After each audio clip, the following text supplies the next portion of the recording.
ઓમ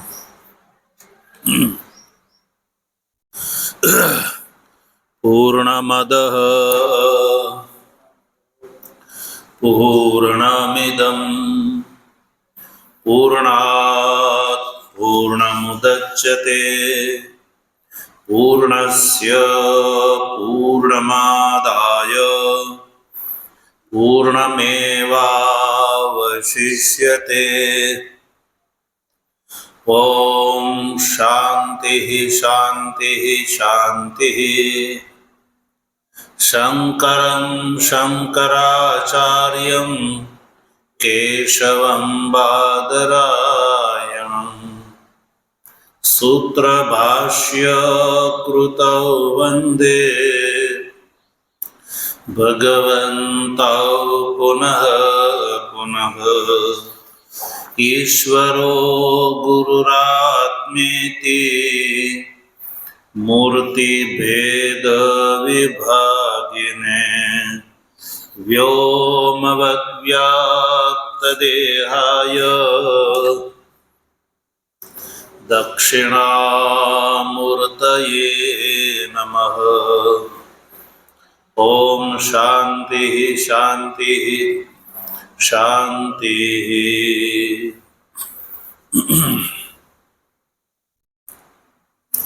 તત્વ જિજ્ઞાસુ સજ્જનો, ભગવત પ્રેરણાથી શુક્લ યજુર્વેદની કાણવ શાખાની ઈશાવાસ્ય ઉપનિષદ નો સટીક શાંકર ભાષ્ય સહિત વિચાર કરી રહ્યા છીએ.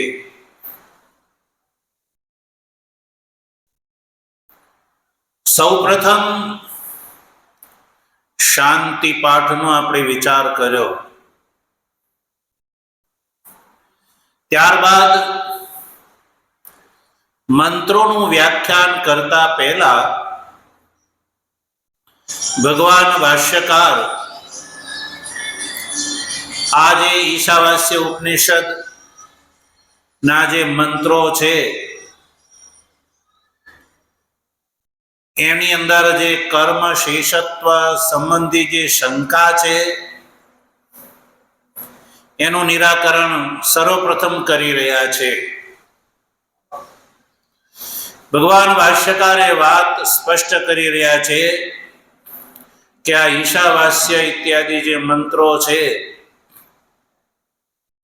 એનો કર્મની સાથે કોઈ સંબંધ નથી, અર્થાત કર્મમાં એનો કોઈ વિનિયોગ નથી.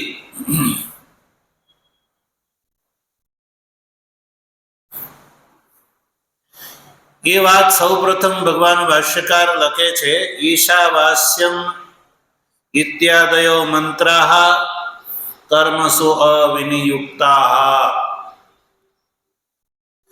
ભાષ્યકાર કહે છે કે આ જે છે એ ઈશાવાસ્યમ ઇત્યાદિ જે મંત્રો છે, આ ઉપનિષદની અંદર જે 18 મંત્રો છે, કેટલા છે? 18 મંત્રો છે. અને એમાં પ્રથમ 8 મંત્રો જે છે એ આત્મતત્વના પ્રકાશક, સાક્ષાત પ્રકાશક મંત્રો છે. અને પછીના જે 10 મંત્રો છે એ કર્મ અને ઉપાસનાના સમુચ્ચય બતાવવા વાળા છે. આખિર મોક્ષમાં સાધનભૂત હોવાથી એ પણ ઉપનિષદ શબ્દથી ગ્રહણ થાય છે. એટલે ઈશાવાસ્યમ ઇતિ આદિથી સંપૂર્ણ ઉપનિષદ ગ્રહણ કરવાની છે. એટલે કે આ ઈશાવાસ્ય ઉપનિષદ અંતર્ગત જે મંત્રો છે એ મંત્રનો કર્મસો અવિનિયુક્ત, એટલે કર્મની સાથે એનો કોઈ વિનિયોગ નથી સજ્જન. એટલે કર્મની વિધિના શેષભૂત આ મંત્રો નથી. એટલે આ મંત્રો જે છે એ આત્માના પારમાર્થિક સ્વરૂપનું વર્ણન કરવા વાળા છે, વ્યવહારિક સ્વરૂપનો નહીં સજ્જનો. તો પહેલા દિવસે કહ્યું તો કે આત્માના 2 સ્વરૂપ છે, એક વ્યવહારિક વ્યવહારિક એટલે કે અવિદ્યાપૂર્વક નો જે આત્માનું સ્વરૂપ હું કરતા છું, હું ભોગતા છું, હું ગ્રહસ્થી છું, હું બ્રાહ્મણ આદિ વર્ણથી યુક્ત છું, હું બ્રહ્મચર્ય આદિ આશ્રમવાન છું ઇત્યાદિ જે સજ્જનો આત્માનું સ્વરૂપ છે એ અવિદ્યામય સ્વરૂપ છે. કેવું છે? અવિદ્યા. તો આ ઈશાવાસ્યમ ઇત્યાદિ મંત્રો જે છે એ આત્માના પારમાર્થિક સ્વરૂપનું વર્ણન કરવા વાળા છે. એટલે આ મંત્રોનો કર્મની સાથે સંબંધ નથી.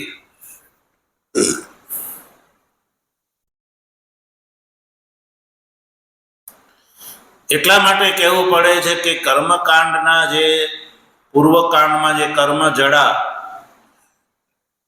કર્મની જ મોક્ષનું જે સાધન માનવા વાળા પૂર્વ મીમાંસકો સંપૂર્ણ વૈદિક મંત્રોને કર્મની અંદર એનો વિનિયોગ માને છે, કર્મ વિધિ શેષભૂત માને છે. મીમાંસકો એવું કહે છે કે કોઈ મંત્ર આત્મતત્વનો પ્રકાશક નથી. એટલે કર્મ પ્રતિપાદક જ સંપૂર્ણ વેદ છે. આવું જે પૂર્વ મીમાંસકો જે માને છે, એટલે એને ધ્યાનમાં રાખીને કોઈ જિજ્ઞાસુ મનુષ્ય ના મનમાં એવું ન રહી જાય કે જેમ કર્મકાંડ છે, કર્મકાંડ પરક જે મંત્રો છે એનો જેમ કર્મમાં વિનિયોગ છે, એમ આ ઈશાવાસ્યમ ઇત્યાદિ એ પણ મંત્રો જ છે. એટલે મંત્રત્વ ધર્મની સમાનતાના કારણે આ ઈશાવાસ્યમ ઇત્યાદિ મંત્રો જે છે એનો પણ કર્મમાં જ વિનિયોગ હશે. એ શંકાની વ્યાવૃત્તિ માટે ભગવાન ભાષ્યકાર સર્વપ્રથમ આ વાતની સ્પષ્ટતા કરે છે કે આ જે ઈશાવાસ્યમ ઇત્યાદિ જે મંત્રો છે એનો કર્મની અંદર વિનિયોગ નથી, કર્મની સાથે એનો કોઈ સંબંધ નથી. એ આત્માના પારમાર્થિક સ્વરૂપનું વર્ણન કરે છે. એટલે કે આત્માનું પારમાર્થિક સ્વરૂપ શું છે એ આ ઉપનિષદની અંદર બતાવવામાં આવ્યું છે. એટલે આગળ લખે છે કે તેષામ અકર્મ શેષસ્ય આત્મનઃ યાથાત્મ પ્રકાશકત્વાત્. એમાં હેતુ બતાવે છે કે ઈશાવાસ્યમ ઇત્યાદિ મંત્રોનો કર્મની સાથે વિનિયોગ કેમ નથી, કર્મ વિધિના શેષભૂત કેમ નથી? તો કહ્યું કે આ જે ઈશાવાસ્યમ ઇત્યાદિ મંત્રો છે એ આત્માનું જે યાથાત્મ્ય સ્વરૂપ છે, આત્માનું યાથાત્મ સ્વરૂપ, યાથાત્મ સ્વરૂપ એટલે પારમાર્થિક સ્વરૂપ, આત્માનું જે પારમાર્થિક સ્વરૂપ છે એના પ્રકાશક છે આ મંત્રો. અને આત્માનું જે પારમાર્થિક સ્વરૂપ છે સજ્જનો એ કર્મનો શેષ નથી, એ અકર્મ શેષ છે. પારમાર્થિક સ્વરૂપ આત્માનો કર્મની સાથે કોઈ સંબંધ નથી. આત્મા કર્મની સાથે જે પોતાને કરતા ભોગતા વગેરે જે માને છે ને એવા આત્માનો કર્મની સાથે સંબંધ છે. પારમાર્થિક સ્વરૂપ આત્માનો કર્મની સાથે સંબંધ નથી. એટલે અકર્મ શેષ, આત્મા અકર્મ શેષ છે, કર્મની સાથે જેનો કોઈ સંબંધ નથી એવો જે આત્મા છે એ આત્માનું જે યાથાત્મ જે સ્વરૂપ છે એનો આ મંત્રો પ્રકાશકત્વાદ એનું પ્રકાશન કરે છે. એટલે કે આ ઈશાવાસ્યમ ઇત્યાદિ મંત્રોનો શાંકર ભાષ્યના માધ્યમથી વિચાર કરવાથી આત્માના પારમાર્થિક સ્વરૂપનો બોધ થાય છે મુમુક્ષુને. કોને? મુમુક્ષુને આ જે મંત્રો છે જ્યારે એનો શાંકર ભાષ્યના માધ્યમથી વિચાર કરવામાં આવે ત્યારે મુમુક્ષુને આત્માના પારમાર્થિક સ્વરૂપનો બોધ થાય છે. કેવો બોધ થાય છે? એ બોધનું સ્વરૂપ ભાષ્ય ટીકાકારે સ્પષ્ટ કરી દીધું. કેવો બોધ થાય? તો કહ્યું કે જે આત્મા દ્વારા, જે ઈશ દ્વારા આ સંપૂર્ણ સંસાર વ્યાપ્ત છે, સો અહમ, એ હું છું, અને આ દેહનો હું સાક્ષી છું, દેહ અને દેહના ગુણોથી હું વર્જિત છું, રહિત છું. આવો બોધ મુમુક્ષુને આ મંત્રના વિચારના ફળ સ્વરૂપે થાય છે. પણ આ મંત્રનો વિચાર પાછો શાંકર ભાષ્યના માધ્યમથી. કયા ભાષ્યથી? શાંકર ભાષ્ય. શાંકર ભાષ્યના દ્વારા આ મંત્રનો વિચાર કરવાથી સજ્જનો આત્માના પારમાર્થિક સ્વરૂપનો બોધ થાય છે. કારણ કે આ મંત્રો આત્માના યાથાત્મ્ય પ્રકાશકત્વાદ. યાથાત્મ્ય એટલે પારમાર્થિક સ્વરૂપ, અને પારમાર્થિક સ્વરૂપ છે એ કર્મનું શેષ નથી, એનો કર્મની સાથે સંબંધ નથી.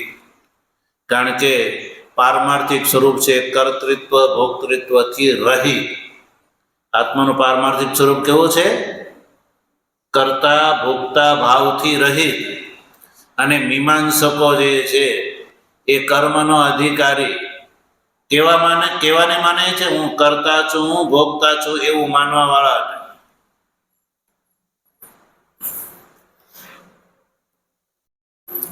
અચ્છા, સારું, તો પ્રશ્ન ઉભો થાય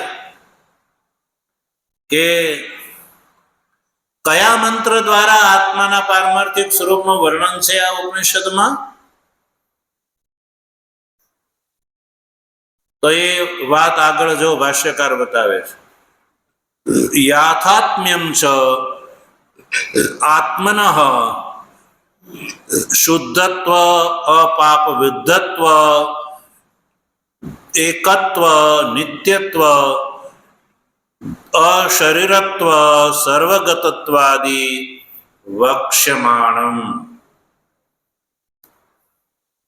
જો આત્માનું યાથાત્મ સ્વરૂપનું વર્ણન આ ઉપનિષદમાં, એટલે કે આ ઉપનિષદોના મંત્રમાં જોવા મળે છે, તો કયા મંત્રથી આત્માના યાથાત્મ્યનું વર્ણન, યાથાત્મ્ય એટલે પારમાર્થિક સ્વરૂપનું વર્ણન આ ઉપનિષદના કયા મંત્રમાં બતાવેલું છે? તો સપર્યગાત શુક્રમકાયમ વૃણમ અસ્નાવિરમ શુદ્ધમ પાપ વિદ્ધમ કવિ મનીષી પરિભુ સ્વયંભુ યાથા તથ્યતો અર્થાન વ્યદદાત શાશ્વતીભ્ય સમાભ્ય. આ મંત્રમાં બતાવેલું છે. આ મંત્રમાં એવું કહ્યું કે આત્મા કેવો છે? તો કહ્યું શુદ્ધ છે. શુદ્ધત્વનું વર્ણન છે. આત્માના શુદ્ધત્વનું વર્ણન. શુદ્ધ છે આત્મા. કેવો છે? શુદ્ધ છે. હવે મીમાંસકો જે કર્મનો અધિકારી જે આત્માને માને છે એ આત્મા કેવો છે? પોતાને અશુદ્ધ માને છે. જ્યારે આ જે મંત્રો છે એ આત્માના શુદ્ધ સ્વરૂપનું વર્ણન કરે છે. આત્મનો યાથાત્મ્યમ ચ શુદ્ધત્વ, પછી અપાપ વિદ્ધત્વ એટલે પાપથી જે ગ્રસ્ત નથી થતો. આત્મા પારમાર્થિક રૂપથી કેવો છે? નિષ્પાપ છે, પાપાદી દોષોથી રહિત છે. એવું વર્ણન આ મંત્રોમાં કરવામાં આવ્યું છે. પછી એકત્વ. બોલો, આ મંત્રોમાં કહેવામાં આવ્યું કે આત્મા એક છે. શું કીધું? એક છે એવું કીધું. જ્યારે મીમાંસકોનો આત્મા કેવો છે? અનેક છે. કર્મનો જે અધિકારી છે એ એક નથી. મીમાંસકોનો આત્મા છે, જીવાત્મા, એ અનેક છે. પછી નિત્યત્વ. આ ઉપનિષદમાં આત્માના નિત્યત્વ સ્વરૂપનું વર્ણન છે. નિત્ય એટલે કે આત્મા નિત્ય છે, વધતો ઘટતો નથી. નિત્ય છે એટલે વધતો ઘટતો નથી. પછી અશરીરત્વ. અશરીરત્વ આ ઉપનિષદમાં 8મા મંત્રમાં આત્માનું અશરીર રૂપથી વર્ણન છે. અશરીર એટલે આત્મા શરીરથી રહિત છે. સજ્જનો, દેહ દ્વયે સાક્ષી. ભાષ્ય ટીકાકારે કહ્યું ને મંગલાચરણમાં, દેહ દ્વયે સાક્ષી અને વર્જિતો દેહ તદ્ગુણૈ. દેહ અને દેહના ગુણથી આત્મા વર્જિત છે એટલે અશરીર છે. એ ભાષ્ય ટીકાકારે આ મંત્રથી એ શબ્દ ગ્રહણ કર્યો. એટલે અશુદ્ધત્વ, નિત્યત્વ, અશરીરત્વ, આત્મા શરીરથી રહિત છે એવું વર્ણન છે સજ્જનો.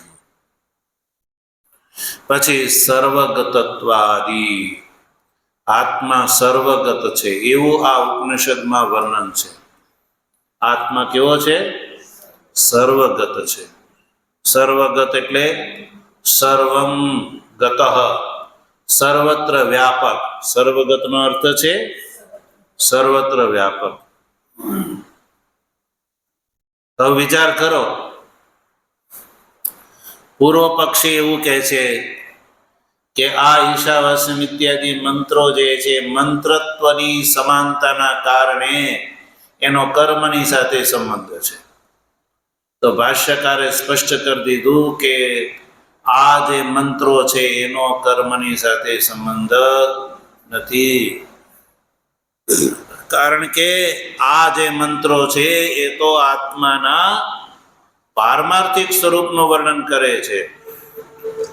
અને આત્માનું પારમાર્થિક સ્વરૂપનું વર્ણન આમાં જોવા મળે છે કે આત્મા શુદ્ધ છે, અપાપ વિદ્ધ છે, એક છે, નિત્ય છે, અશરીરી છે અને સર્વગત છે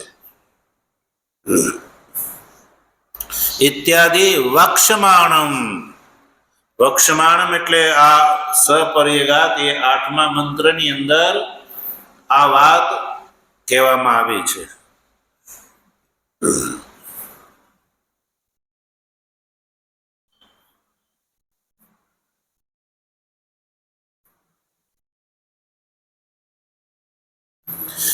એટલે શુદ્ધત્વાદી વિશેષણોથી યુક્ત જે આત્મા છે, તો આવો જે આત્મા છે એ કર્મનો ભાગ હોઈ શકે નહીં. એ કર્મનો ભાગ એટલે એ કર્મનો કર્તા હોઈ શકે નહીં. આવો જે આત્મા જે અકર્તા છે, તો એ કર્મનો કેવી રીતે કરતા હોઈ શકે? અને કર્તા રૂપથી કર્મનો ભાગ કેવી રીતે હોઈ શકે સજ્જનો? આવા પ્રકારના જે આત્મા છે એ કર્મનો શેષ છે, એમાં કોઈ પ્રમાણ નથી. કર્મ શેષત્વે પ્રમાણ અભાવાત. શુદ્ધત્વાદી વિશેષણોથી યુક્ત જે આત્મા છે એવો આત્મા કર્મનો શેષ છે, એમાં કોઈ પ્રમાણ મળતું નથી. એટલે કેવલ કર્મનો શેષ નથી એટલું જ નહીં, કર્મ શેષમાં પ્રમાણ ભાવ છે એટલું જ નહીં, આવા આત્માનું જે પારમાર્થિક સ્વરૂપ છે, જે શુદ્ધત્વ પાપ વિદ્ધત્વ, એનો કર્મમાં કોઈ ઉપયોગ નથી. એટલે ન કેવલ કર્મમાં અનુપયોગી, કિંતુ કર્મની સાથે એનો વિરોધ છે. કર્મની સાથે વિરોધ છે. કર્મમાં ઉપયોગીપણાની વાત તો દૂર, પણ કર્મણા વિરોધ્યતે ચ. બીજી વાત એ છે કે કર્મની સાથે એનો વિરોધ પણ છે. કેવલ કર્મમાં અનુપયોગી છે એટલું જ નહીં, પણ કર્મમાં વિરોધ પણ છે, એવું જો આગળ કહે છે. તચ્ચ કર્મણા વિરુદ્ધેત ઇતિ. ભાષ્યકાર કહે છે તચ્ચ. તચ્ચ એટલે આ લક્ષણોથી યુક્ત આત્મા. તત, તચ્ચમાં તત શબ્દને અલગ પાડો અને ચ ને અલગ પાડો. ચ છે એ વાતને જોડવા માટે છે. એટલે આત્માનું આવું પારમાર્થિક સ્વરૂપ છે, જે શુદ્ધત્વાદી લક્ષણોથી યુક્ત, એ તત શબ્દથી ગ્રાહ્ય છે. બીજી વાત, તત આત્મા છે કર્મણા વિરુદ્ધેત. કર્મની સાથે એનો વિરોધ છે. કેવો વિરોધ? સ્થિતિ ગતિવત, તમઃ પ્રકાશવત. કેવો વિરોધ? તમઃ પ્રકાશવત. ભાઈ, અંધકાર અને પ્રકાશ ક્યારે ભેગા રહી શકે? અંધકાર અને પ્રકાશ એ બંનેને શું છે? વિરોધ છે. અંધકાર હોય અને પ્રકાશ આવે ત્યારે એ ભાગી જાય છે. એ બેઉ એક સાથે બેસી શકતા નથી. જેમ સજ્જનો, બે વ્યક્તિ પરસ્પર વિરોધી હોય, તેમ તમે બે હારે બેસો તો કે નહીં ભાઈ, મને એની હારે ન ફાવે, એ તો મારો વિરોધી છે. એટલે બે વિરોધી વિચારધારા વાળા વ્યક્તિને હાથે તમે બેસાડી ન શકો. એમ આ જે આત્મા છે સજ્જનો, તચ્ચ કર્મણા વિરુદ્ધેત. કર્મની સાથે એનો વિરોધ છે. કારણ કે કર્મમાં શું હોય? કર્મનો કરતા કોણ હોય? જે પોતાને હું કરતા છું, હું ભોગતા છું એવું માને એ. અને આત્માનું પારમાર્થિક રૂપથી આત્મા કેવો છે? અકર્તા અને અભોગતા છે. તો મીમાંસકોનો આત્મા કર્તા અને ભોગતા છે, અને વેદાંતનો આત્મા અકર્તા અને અભોગતા છે. કર્મનો અધિકારી આત્મા કેવો છે? કર્તા અને એ કર્મના ફળનો ભોગતા છે. જ્યારે આ ઉપનિષદ દ્વારા પ્રતિપાદ્ય આત્મા કેવો છે? અકર્તા અને ભોગતા છે. બોલો, એ બે હાથે મળે ખરા? બે પરસ્પર અત્યધિક વિરુદ્ધ છે સજ્જન. એટલે ભાષ્યકાર કહે છે કે મેં જે કીધું કે ઈશાવાસ્યમ ઇત્યાદિ મંત્રોનો કર્મની સાથે કોઈ સંબંધ નથી, એ યુક્ત એવ એશામ કર્મસો અવિનિયોગ. એટલે મેં બિલકુલ યુક્ત એટલે ઠીક કહ્યું છે. યુક્ત એવ એટલે કે યોગ્ય જ કહ્યું છે મેં, કે એશા મંત્રાણામ કર્મસો અવિનિયોગ. ઈશાદી મંત્રોનો કર્મની સાથે વિનિયોગનો અભાવ છે, એ મેં બિલકુલ યોગ્ય કહ્યું છું. તચ્ચ કર્મણા વિરુદ્ધેત ઇતિ યુક્ત એવ એશામ કર્મસો અવિનિયોગ. યુક્ત એવ એટલે યોગ્ય જ કહ્યું છે. શું કહ્યું છે યોગ્ય? એશામ કર્મસો અવિનિયોગ. એશામ મને એશામ મંત્રાણામ, એશામ ઈશાવાસ્યમ ઇત્યાદિ મંત્રાણામ કર્મસો અવિનિયોગ. ઈશાવાસ્યમ ઇત્યાદિ મંત્રોનો કર્મની સાથે કોઈ સંબંધ નથી, કારણ કે ઈશાવાસ્યમ ઇત્યાદિ મંત્રો તો આત્માના શુદ્ધત્વાદી જે સ્વરૂપ છે એનું વર્ણન કરે છે, કર્મનું નહીં. કર્મ સંબંધી આત્માના પ્રકાશક નથી. પણ આત્માના પારમાર્થિક સ્વરૂપના પ્રકાશક છે મંત્રો. એટલે આ મંત્રનો કર્મની સાથે કોઈ સંબંધ નથી. એટલે કે કર્મના પ્રકાશક નથી, જ્ઞાનના પ્રકાશક છે. કેવા છે? એક જ શબ્દ કે ભાઈ આ જ્ઞાનના પ્રકાશક છે. ઈશાવાસ્યમ ઇત્યાદિ મંત્રો કર્મના પ્રકાશક નથી, પણ જ્ઞાનના પ્રકાશક છે. કર્મકાંડ ભાગ જે છે ને એ કર્મનો પ્રકાશક છે. જ્યારે વેદાંત છે, ઉપનિષદ છે, જ્ઞાનકાંડ એ આત્માના પારમાર્થિક સ્વરૂપનો પ્રકાશક છે.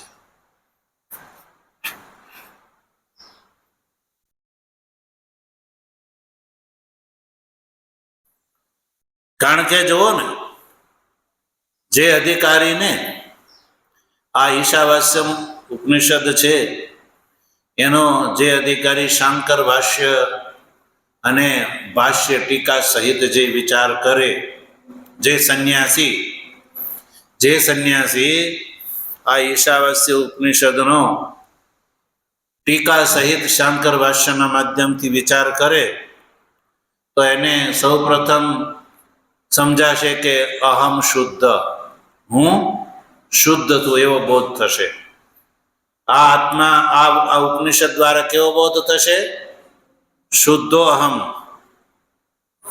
સ્વાભાવિક રૂપથી હું શુદ્ધ છું એવો બોધ થશે. અને આગંતુક પાપથી પણ હું વિદ્ધ થતો નથી. મારું સ્વરૂપ કેવું છે? અપાપ વિદ્ધ છે. એટલે પાપાદિ દોષથી હું રહિત છું એવો બોધ થાય છે. અને કેવો બોધ થાય છે? સર્વત્ર એકઃ, હું જ સર્વત્ર બધી જગ્યાએ વિરાજમાન છું એવો બોધ સંન્યાસીને થાય આ ઉપનિષદના વિચાર દ્વારા. હું સર્વત્ર છું અને એક છું. સર્વત્ર છું એટલે સર્વમાં છું, કેવલ શરીર પરિચ્છિન્ન નથી. અને મીમાંસકનો આત્મા કેવો છે? શરીર પરિચ્છિન્ન છે. જ્યારે આ વેદાંતનો આત્મા છે કેવો છે? સર્વત્ર છે અને એકઃ છે. મીમાંસકોનો આત્મા કેવો છે? અનેક છે.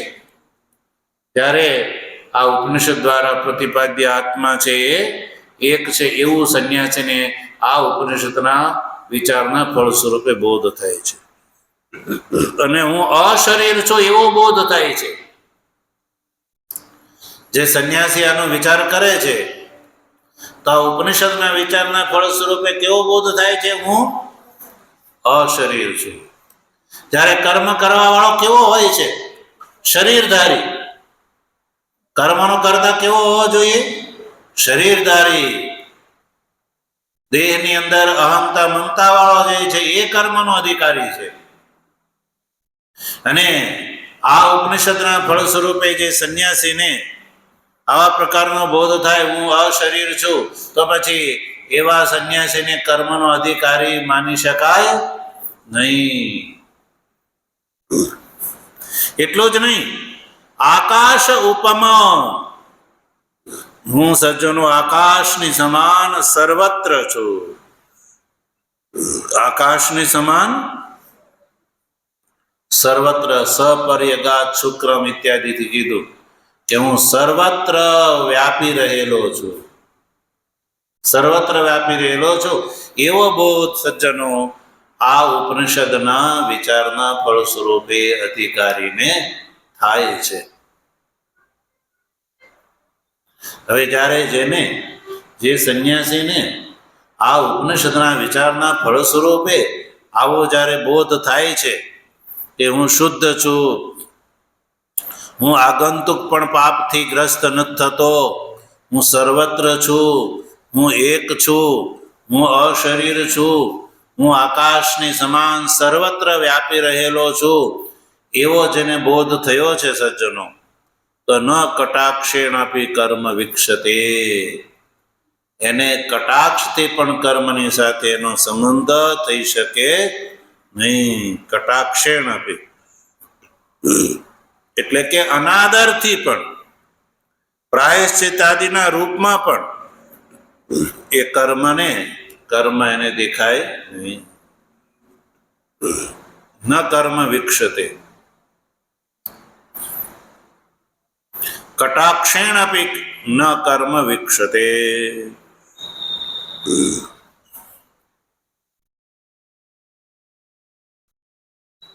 કારણ કે એ તો પોતે નિષ્પાતક છે, પોતાને જે નિષ્પાતક માને છે.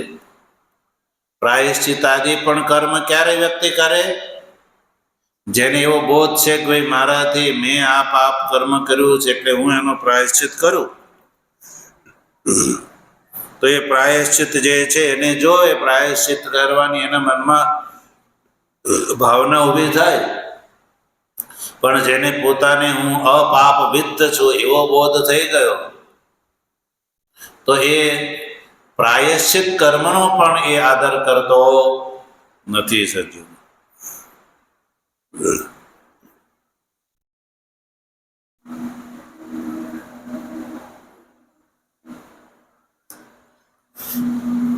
સારું, જ્યારે આવો બોધ ન થાય, આવો બોધ જેને હજી નથી થયો, તો એ તો કર્મનું અનુષ્ઠાન કરશે ને. આવા બોધ જેને થયો છે એ કર્મનો અધિકારી નથી. પણ હજી જેને આવો બોધ નથી થયો અને જે સંન્યાસી વિવિધિષુ છે, કેવો વિવિધિષુ સંન્યાસી છે, એને તો કર્મ કરવા પડશે ને. તો કહ્યું કે નહીં, કિંતુ આપાત પ્રતિપત્તિ અપી એતાદૃશી નિર્ણદ્ધિ એવ કર્મ પ્રવૃત્તિ ઇત્યર્થ. ભાષ્ય ટીકાકાર લખે છે કે આપાત પ્રતિપત્તિ, આપાત એટલે સજ્જનો આવા પ્રકારના આત્માની આપાત પ્રતિપત્તિ. આપાત પ્રતિ એટલે સામાન્ય બોધ. જેને આ સામાન્ય બોધ થયો છે સજ્જનો, અને વિશેષ રૂપથી બોધ કરવા માટે જે પ્રયત્નશીલ છે, એટલે સામાન્ય બોધ થયો છે કે મારું આવું પારમાર્થિક સ્વરૂપ છે,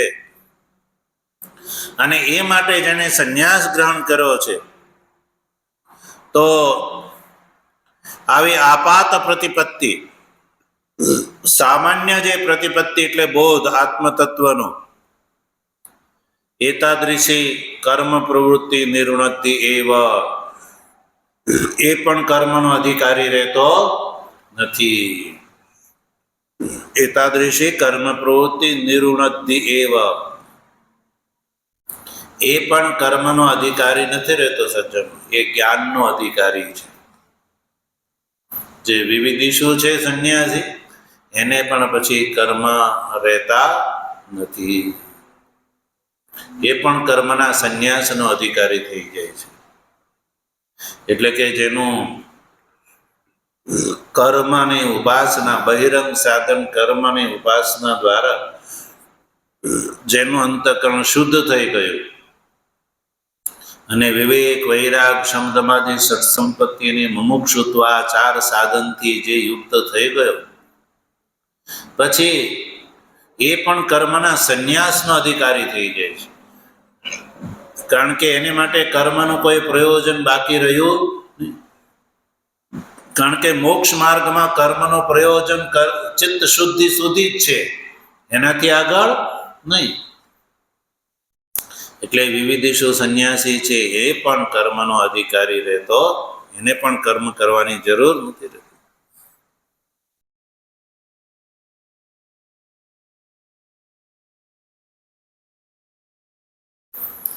બીજી વાત સજ્જનો એ પણ છે કે મીમાંસકોના સિદ્ધાંત પ્રમાણે જે કર્મનો શેષ હોય, જે કર્મનો શેષ હોય એટલે કર્મનો ભાગ હોય, જેવી રીતે મીમાંસકો જે આત્માને કર્મનો શેષ માને છે, તો એ આત્મા કરતા ભોગતા માને છે. તો જે કર્મનો શેષ જે હોય છે ને સજ્જનો, એ ઉત્પાદ્ય હોય છે. કેવો હોય છે? ઉત્પાદ્ય. વિકાર્ય, સંસ્કાર્ય અને આપ્ય હોય છે. કર્મનો શેષ જે હોય એ આ 4 પ્રકારનો હોય છે: ઉત્પાદ્ય, વિકાર્ય, સંસ્કાર્ય અને આપ્ય હોય છે. સજ્જનો, જે કર્મનો શેષ છે સ ઉત્પાદ્ય દ્રષ્ટ. ઉત્પાદ્ય દ્રષ્ટ, ઉત્પાદ્ય જોવા મળે છે. ઉત્પાદ્ય કોને કહેવામાં આવે સજ્જનો? જે પહેલા ન હોય અને કર્મ દ્વારા જેની ઉત્પન્ન કરવામાં આવે. યથા જેવી રીતે પુરોડાશ આદિ છે. પુરોડાશ આદિ શું છે? એ સજ્જનો ઉત્પાદ્ય છે. પુરોડાશ એટલે હવનમાં જે હોમવા યોગ્ય એક પદાર્થ વિશેષ, એને પુરોડાશ કહેવામાં આવે છે. શું કહેવાય? પુરોડાશ. જે દૂધ અને ચોખામાંથી એનું નિર્માણ થાય છે, જેનો હવન કરવાનો હોય છે, યજ્ઞમાં એનો ઉપયોગ થાય છે, પુરોડાશનો.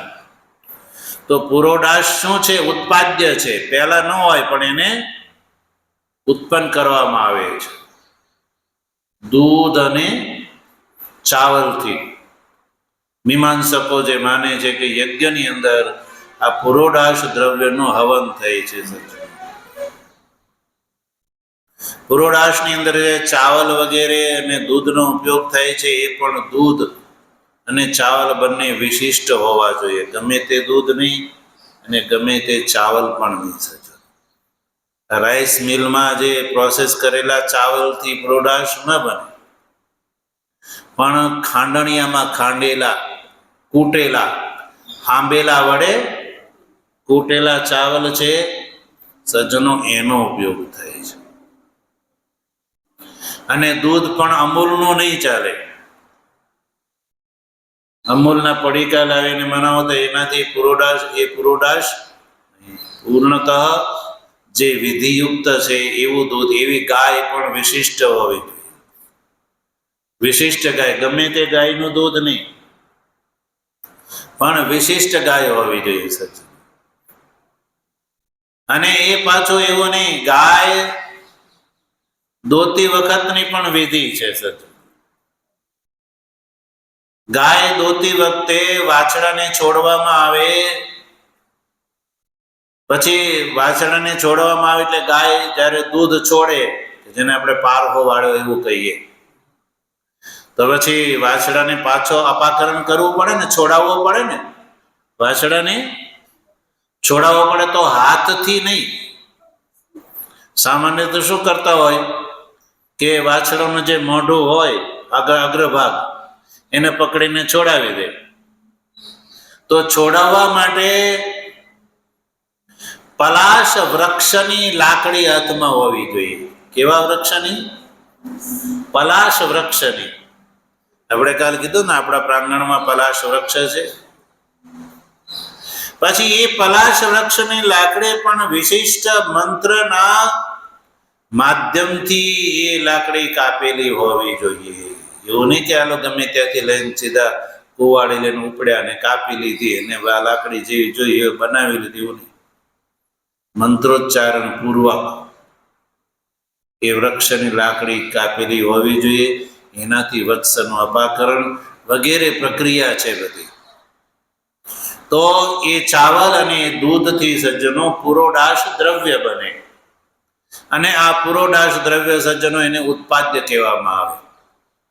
એટલે ભાષ્ય ટીકાકાર લખે છે કે જે કર્મનો શેષ હોય ને એ ઉત્પાદ્ય હોય છે. અને આત્મા તો નિત્ય છે. આત્મા કેવો છે? નિત્ય છે. એટલે કર્મનો શેષ હોઈ શકે નહીં સજ્જન. પછી જે કર્મનો શેષ છે ને એ વિકાર્ય દ્રષ્ટ, વિકાર્ય જોવા મળે છે. કેવો હોય છે? વિકાર્ય હોય છે. કેવી રીતે? જેમ દ્રષ્ટાંત છે સોમાદિ. યજ્ઞની અંદર સોમલતાનું હવન થાય છે. સોમલતાની નીચોડીને એની સોમરસ કાઢવામાં આવે છે. સોમરસ. તો એ સોમરસ શું છે? એ વિકાર છે, લતાનો વિકાર છે, એટલે વિકાર્ય, અને એનો કર્મમાં ઉપયોગ થાય છે સજ્જનો. પછી ત્રીજી વાત એ છે કે જે કર્મનો શેષ, કર્મનો જે ભાગ હોય ને સજ્જનો, એ આપ્ય હોય છે. જેવી રીતે મંત્રાદિ છે, મંત્ર વગેરે શું છે? એ સજ્જનો આપ્ય છે. મંત્રાદિ આપ્ય. કેવી રીતે? ગુરુમુખથી અધ્યયન કરવામાં આવે છે. મંત્ર છે એ આપ્ય છે. જે કર્મનો શેષ હોય એને શું કહેવાય? એ શું હોય છે? આપ્ય છે, એવું જોવા મળે છે. મંત્રાદિ. તો મંત્ર ભાઈ આપ્ય કેવી રીતે છે? તો ટિપ્પણીકાર લખે છે, આપ્ય ઇતિ ગુરુમુખાદ અધ્યયનેન પ્રાપ્ય. મંત્ર જે છે ને સજ્જનો, એને શ્રુતિ કહેવામાં આવે છે. તમે જાણો છો ને, શ્રુતિ એટલે શ્રવણ પરંપરાથી જે પ્રાપ્ત છે. અને શ્રવણ પરંપરાથી એટલે ગુરુમુખથી અધ્યયન દ્વારા જે મળે છે. ગુરુમુખથી અધ્યયનના માધ્યમથી જે પ્રાપ્ત થાય છે. એટલે સજ્જનો, વેદ છે એને અનાદિ માનવામાં આવે છે. અને વેદથી પુસ્તક નહીં સમજતા. પહેલા પુસ્તક નહોતા. પુસ્તક છાપવાની પ્રક્રિયા તો પછી આવી. પહેલા તો સજ્જનો કાગળ નહોતા. ભોજપત્ર વગેરેની ઉપર જે છે લખવામાં આવતું. પણ વેદ છે એ ગુરુ પરંપરાથી પ્રાપ્ત થાય છે. એટલે ગુરુએ એના શિષ્યને આપ્યા, એ શિષ્ય એના શિષ્યને, યા પિતા એના પુત્રને, પછી એના પુત્રને, એટલે પિતા પુત્ર અને ગુરુ શિષ્યના માધ્યમથી મંત્ર જે છે એ પ્રાપ્ત થાય છે સજ્જનો. જેવી રીતે આ ઈશાવાસ્ય ઉપનિષદ છે, એ તો અત્યારે આપણી સામે પુસ્તકના રૂપમાં છે. નહીં તો આ જે ઈશાવાસ્ય ઉપનિષદ છે એ આપણે સર્વપ્રથમ બતાવનું, શુક્લ યજુર્વેદની કાણવ શાખાની ઉપનિષદ છે. કઈ? કાણવ શાખાની. એટલે જે કાણવ શાખાનું અધ્યયન કરવા વાળા જે છે, એટલે તમે જો, જે વેદના વિજ્ઞ જે બ્રાહ્મણ છે ને, એની શાખાઓ હોય છે. વેદની શાખાઓ હોય છે. અને બ્રાહ્મણોની પણ પોતાની એક શાખાઓ હોય છે.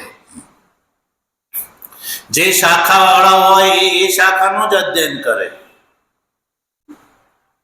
જે શાખામાં જે બ્રાહ્મણનો જન્મ થયો હોય એ જ શાખાવાળો એ જ શાખાનું વેદનું અધ્યયન કરે છે સજ્જનો. એટલે શાખાઓ હોય છે.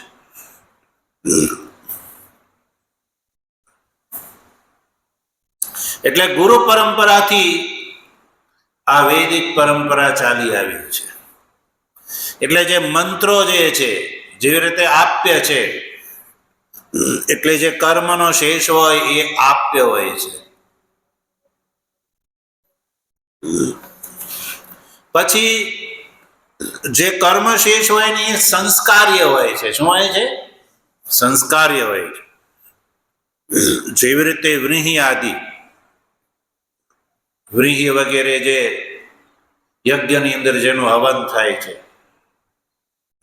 તો એ જેવા પદાર્થ લાવવા એવા સીધા હોમવામાં નથી આવતા, પણ મંત્ર દ્વારા એના સંસ્કાર કરવામાં આવે છે. સંસ્કાર કરવા એટલે એને હોમવા યોગ્ય બનાવવામાં આવે છે. જલ પ્રોક્ષણ અને મંત્રનું ઉચ્ચારણ પૂર્વક એના સંસ્કાર કરવામાં આવે છે. એટલે એ સંસ્કાર્ય છે. તો સજ્જનો, ભાષ્ય ટીકાકાર લખે છે કે જે કર્મશેષ હોય છે એ ઉત્પાદ્ય જોવા મળે છે, વિકાર્ય, આપ્ય અને સંસ્કાર્ય જોવા મળે છે. એટલે આ ઉત્પાદ્યાદિ રૂપત્વ જે છે, રૂપત્વમ વ્યાપકમ વ્યાવર્તમાન આત્મ્યથાત્મ્યસ્ય કર્મશેષત્વમ અભિવ્યાવર્તયતિ. તો સજ્જનો, આ જે ઉત્પાદ્યાદિ રૂપત્વ છે ને એ વ્યાપક છે. તો વ્યાપક વ્યાવર્તમાન એનું વ્યાપક જે આત્મ્યાથાત્મ્ય સ્વરૂપ છે એ વ્યાપક છે. એટલે કર્મ શેષત્વનું પણ એ વ્યાવર્તન કરી નાખે છે. કર્મ શેષત્વનું પણ એ વ્યાવર્તન કરી નાખે છે સજ્જન. એટલે આત્મા છે, જો કર્મનો શેષ હોય સજ્જનો, ઉત્પાદ્યાદિ રૂપ હોય ને, જે કર્મ શેષ હોય એ ઉત્પાદ્યાદિ રૂપ હોય, તો ઉત્પાદ્યાદિ રૂપ એ વ્યાપક છે અને કર્મશેષ છે એ વ્યાપ્ય છે. તો હવે આત્મા ઉત્પાદ્ય, વિકાર્ય, સંસ્કાર્ય અને આપ્ય આ ચારમાંથી એકેય નથી. પછી એ કર્મનો શેષ કેવી રીતે હોઈ શકે સજ્જનો? એટલે ઉત્પાદ્યાદિ રૂપ જે વ્યાપકત્વ જે છે એ કર્મશેષત્વ રૂપ વ્યાપ્યની પણ નિવૃત્તિ કરી દે છે. વ્યાપકા ભાવે વ્યાપ્યસ્યાપ્ય ભાવ એવું જોવા મળે છે. વ્યાપકના અભાવમાં વ્યાપ્યનો પણ અભાવ સાબિત થઈ જાય છે. એટલે કર્મશેષત્વની પણ વ્યાવૃત્તિ થઈ જાય છે સજ્જનો. જે ઉત્પાદ્યાદિ રૂપ હોય ને એ જ કર્મના શેષ હોય છે. આત્મા ઉત્પાદ્યાદિ ચારેયમાંથી એકેય પ્રકારનો નથી. એટલે આત્મા કર્મનો શેષ એટલે કર્મનો ભાગ નથી સજ્જનો. આ ભાષ્ય ટીકાકારે આ ભગવાન ભાષ્યકાર દ્વારા કૃત પંક્તિને સ્પષ્ટ કરી દીધી. એટલે બિલકુલ યોગ્ય કહ્યું કે આવા પ્રકારના આત્માનું જે સ્વરૂપ છે એનું કર્મની સાથે વિરોધ છે. એટલે કર્મમાં આ ઈશાવાસ્ય ઇત્યાદિ મંત્રોનો વિનિયોગ નથી, એ બિલકુલ યોગ્ય કહ્યું છે. તો સજ્જનો, આગળની વાત છે, ભગવાનની કૃપા હશે તો વિચાર કરીશું.